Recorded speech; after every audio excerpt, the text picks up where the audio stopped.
অনেকদিন পর বিকেলবেলা বের হলাম আমি আমার জামাই। তো আমাদের সাথে যে এমনটা হবে আমরা কখনোই বুঝতে পারিনি।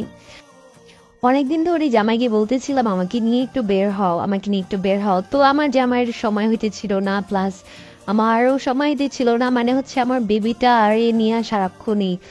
যাই হোক, তো আমরা বিকেলবেলা একটু বের হলাম। তো আমরা ঘুরবো ফিরবো, কোথায় যাব না যাব সেটা আর কি ডিসাইড করতে করতেই সন্ধ্যা হয়ে গেছিল। তো পরে আমার জামাই বলতেছে চলো একটু ব্রিজে ঘুরে আসা যাক। তো আমি বললাম ওকে ফাইন চলো।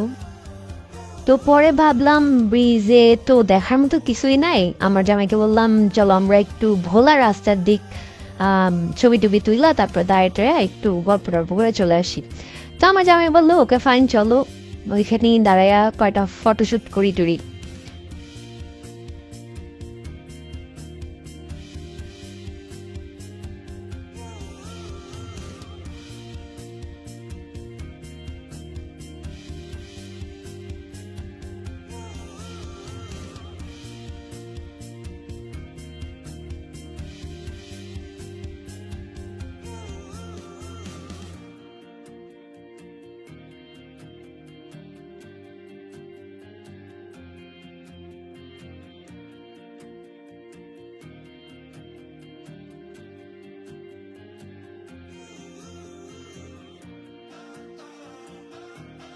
তো দবদবিয়া পার হইলেই হচ্ছে বরিশাল ভার্সিটি, বরিশাল ভার্সিটির পরে হচ্ছে ভোলা রাস্তাটা।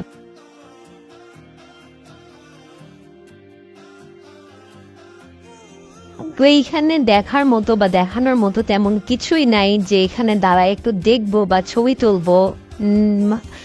একদিন কাশফুলে যখন কাশফুলের সিজন ছিল তখন আমি ঢুকছিলাম, মানে এটার ভিতরে ঢুকে তারপর ছবি তুলছিলাম। যাই হোক, দেখার মতো কিছুই নাই বা দেখানোর মতো কিছু নাই। তো আমরা ডিরেক্ট চলে গেলাম ভোলা রাস্তায়।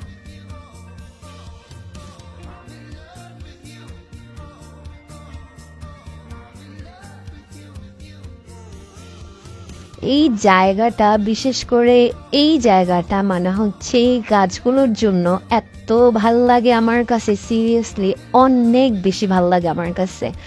আর এখান থেকে জোরে বাইক ড্রাইভ করে যাওয়াটা মানে আমার কাছে অনেক ভালোই লাগে।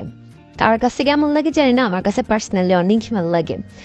যাই হোক, আহ, আমি আমার জামাইকে বললাম যে একটু সাইডে থামাও, থামে আমরা দাঁড়ায় তারপর একটু ছবি টবি তুলি কয়টা।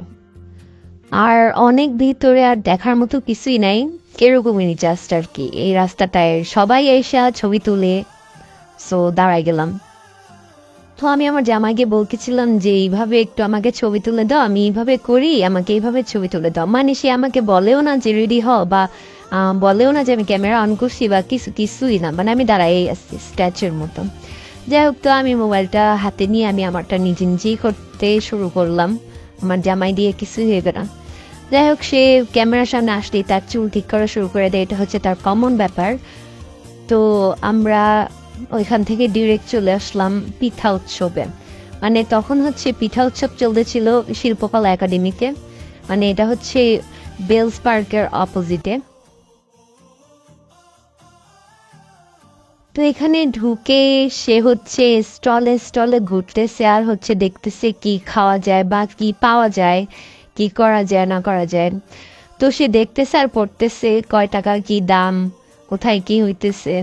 অবশ্যই এখানে কিছুই ট্রাই করা হয় নাই।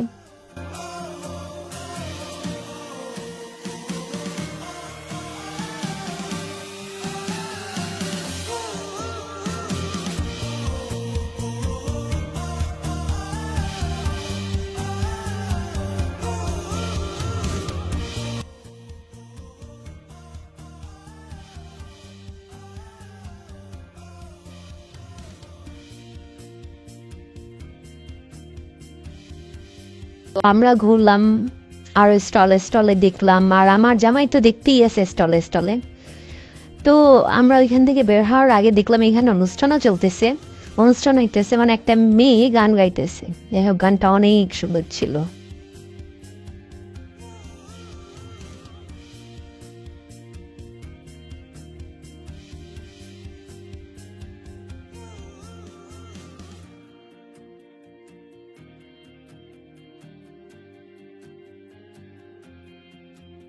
আমার জামাই বারবার বলতেছিল যে একটা পিঠা খাও, অনেক ঝাল পিঠা আছে, মিষ্টি পিঠা আছে, তোমার যেটা ইচ্ছে সেটা একটা খাও। মানে অনেক ইয়াম্মি ইয়াম্মি পিঠা ছিল, বাট আমার একদম ভালো লাগতেছিল না। আমি বলছি আমার ভালো লাগতেছে না, চলো বের হয়ে যাই। তো আমরা বের হয়ে বেলসের দিক ঢুকলাম, আর ঢুকে ফুচকা খাইলাম, বেবি ফুচকা। তো আমার জামাই বলতেছিল বাইকের এখানে দাঁড়াও, আমি ফুচকা নিয়ে আসতেছি।